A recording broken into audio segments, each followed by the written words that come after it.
怎么还能站着？要做师傅身后的。在第5尊威压下，那可是武圣的一击啊！技巧，天龙先生欲等到他了。我也选择凤凰营。哎，说好的啊！许都尉。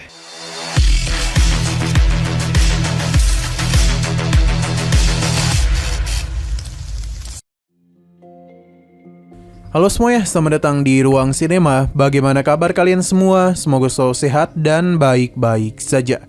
Sesuai jadwal, jadi pada hari ini kita akan kembali melanjutkan series Donghua Village Battle Spirit episode terbaru. Yang mana ini adalah episode yang ke-123. Bagi yang mau bergabung dan series ini, kita sudah sediakan playlistnya. Jadi kalian bisa dengan mudah mencari di mana episode awal dari series ini. Sebelum kita mulai episode terbarunya, kita akan melihat dulu apa saja yang telah terjadi pada episode sebelumnya, tepatnya pada episode 122. Kemarin Pangeran ke-7 telah merasa tertarik kepada Sinan yang telah menyamar. Karena meskipun dia menjadi orang lain, tapi dia dan saudaranya menganggap Sinan bukanlah orang sembarangan. Dan mungkin dia adalah orang yang mereka cari.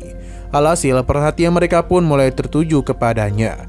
Setelah semua itu, Sinan pun akan mengikuti ujian untuk masuk ke salah satu camp kekaisaran, di mana ia di sana bertemu dengan Rong Benzong dan juga Shinru. Akan tetapi hanya Rong Benzong saja yang mengetahui penyamaran Sinan. Sesaat kemudian, para ketua dari masing-masing camp akan memulai ujiannya. Pangeran ke-7 juga hadir untuk melihat hal tersebut. Sesaat kemudian, tekanan telah tetua ini berikan untuk menguji seberapa hebat para peserta. Seiring berjalannya waktu, beberapa peserta pun mulai bertumbangan. Sedangkan Sinan sama sekali tidaklah terpengaruh oleh tekanan tersebut. Sekarang kita akan melanjutkan episode terbarunya. Ujian masihlah berlangsung, di mana para ketua begitu puas dengan murid-murid ini. Sebab di bawah tekanan 3 venerable, 4 orang masih dapat bertahan. Ini jauh lebih kuat dibandingkan tahun-tahun sebelumnya. Kapten Su penasaran dengan apa yang diperhatikan oleh Pangeran ke-7 dan juga Ketua Wang. Saat ini perhatian mereka sedang teralihkan kepada Sinan yang santai-santai saja menerima tekanan itu. Kini mereka pun diberikan tekanan keempat yang benar-benar menyulitkan. Bahkan Rong Benzong harus berubah bentuk menjadi monster di ranah Monster Emperor. Hal ini tentu membuat para ketua menjadi begitu terpukau, terutama Ketua Xiong yang berkeinginan menjadikan Rong Benzong sebagai anggota camp Suanu. Su tidak mempermasalahkan hal itu karena dia memiliki target yang berbeda. Sedangkan Shinru sendiri akhirnya mengeluarkan martial spiritnya demi bisa bertahan. Melihat Sinan yang tidak kunjung menggunakan martial spiritnya membuat mereka penasaran dengan apa yang sedang dia lakukan. Padahal ini sudah tekanan keempat namun tidak kunjung membuatnya berkutik. Pada akhirnya tekanan kelima venerable pun mulai diberikan, yang mana ini membuat Rong Benzong beserta yang lainnya sudah tidak kuat lagi berdiri di bawah tekanan itu. Sedangkan Sinan masih santuy-santuy saja. 怎么还能站着？要做师傅身后的。在第5尊威压下， Pangeran ke-7 ingat betul kalau selama ratusan tahun yang dapat menahan tekanan 5 hanya ada satu orang saja. Dan kini Sinan telah berhasil menjadi orang kedua. Ketua Wang menjadi begitu bersemangat, begitu pula dengan Ketua Su. Jika seorang jenius seperti dia pergi ke camp Baihu, maka Su yakin Tuan Harimau Putih akan mengingat jasanya. Saking hebatnya Sinan, Kaisar pun turun tangan untuk memberikan ujian dengan tingkat suci yang paling tinggi. Ini adalah serangan dari Martial Sain. Di saat serangan itu mengarah kepadanya, Sinan sudah menyiapkan serangan balasan. Alhasil adu serangan tersebut dimenangkan oleh Sinan. Pangeran ke-7 bersama yang lainnya pun menjadi begitu terkejut. Pasalnya serangan Kaisar dapat dihancurkan. Ketua Wang sadar kalau tadi itu adalah teknik tenaga singkat yang mampu meningkatkan daya ledakan seketika. Tapi teknik itu tidaklah mudah karena harus menggunakan serangan balik dengan kekuatan terkuat.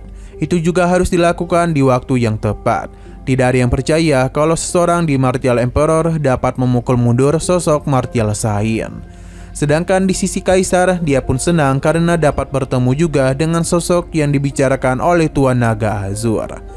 那可是武圣的一击啊！技巧，天龙先生已等到他了。 Ketua Wang yang tertarik kepada Sinan menanyakan namanya dan berkeinginan untuk mengajaknya bergabung ke Kemponik. Sinan menyamar sebagai Duan Xing. Selain Ketua Wang, Ketua Su juga sama tertariknya untuk mengajak Sinan bergabung ke Kem Baihu. Ketua Su menjamin dia dapat berkembang pesat karena Kem Baihu adalah pasukan terkuat di negara kuno. Hal ini memang benar, tapi bukan berarti dua kem lainnya menyerah begitu saja. Mereka tetap berkeinginan untuk mengajak Sinan bergabung. Ketua Wang menjelaskan kalau Kemponik mereka tidak mempedulikan latar belakang apa yang anggotanya miliki. Selama ia mau setia dengan negara, maka mereka akan menyambutnya, bahkan jika itu Sinan sekalipun. Hal ini membuat para murid terkejut, sedangkan Ketua Su tertawa. Padahal Sain sendiri yang meminta mereka untuk menangkap Sinan. Lantas bagaimana mungkin dia menerima Sinan dalam kelompoknya? Tapi Ketua Wang tetap tidak terlalu peduli, terlebih lagi urusan Kemponiknya adalah urusan mereka. Jadi orang lain tidak boleh ikut campur. Walaupun kesal, Ketua Su tidak ingin berdebat lagi dengannya. Ia pun bertanya apa keputusan yang Duan Xing pilih. 只要忠心为我今日所言入宫面圣， 捉拿秦南，你们就是这样。 从来都轮不到。 Su kembali menambahkan hadiahnya, di mana dia akan menyiapkan setetes darah dari Tuan Harimau Putih. Hal ini merupakan hadiah yang sangat berharga untuk melatih tubuh. Kemponik dan Xuan Wu tidak akan dapat memberikan hadiah yang sama karena kedua makhluk itu sudah lama mati. Wang memintanya untuk diam karena informasi rahasia bisa saja bocor. Sinan meminta Ketua Wang untuk tenang karena dia akan bergabung dengan Kemponik. Hal itu tentu saja membuat Ketua Wang senang dan mulai sekarang Kemponik akan menjadi pelindungnya. Ia bahkan berjanji tidak akan membiarkan siapapun menyentuhnya. Ketua Su sendiri kesal dan berharap Sinan tidak menyesali keputusannya. Untuk Sinur sendiri akan bergabung dengan Kemponik juga. Ini membuat Ketua Wang dan juga Pangeran Ketujuh senang. Ia pun berencana untuk segera melapor kepada kakaknya. Sedangkan Xiong sendiri langsung memborong Benzong, karena sebelumnya mereka sudah sepakat kalau dia menjadi milik Kem Suanu. Setelah semua itu, Pangeran Ketujuh pun memilih untuk pamit pergi. Begitu pula dengan Ketua Wang yang membawa kedua muridnya. Sedangkan Ketua Su hanya mendapatkan Oji saja.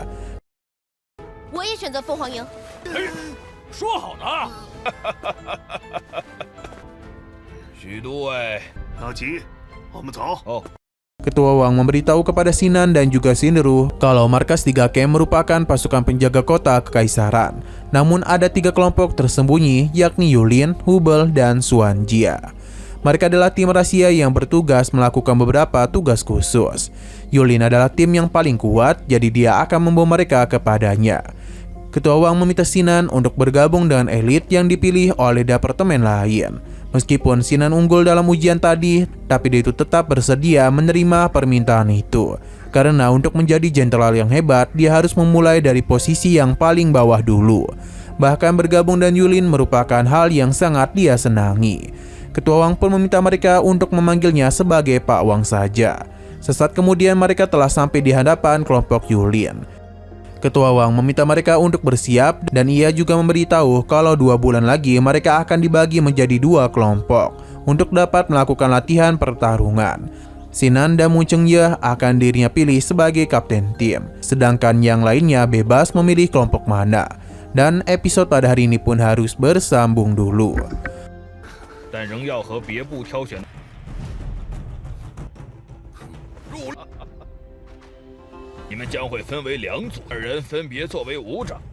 Oke, sekian dulu pada video kali ini. Untuk video selanjutnya akan segera hadir. Jadi bagi kalian yang ingin mengikuti series ini, langsung saja klik subscribe dan aktifkan loncengnya. Terima kasih yang sudah menonton video sampai habis. Jika kalian suka pada video ini, klik like dan share ke teman-teman kalian tentang channel ini. Dan ditunggu aja kelanjutannya. Oke, sampai jumpa di video selanjutnya.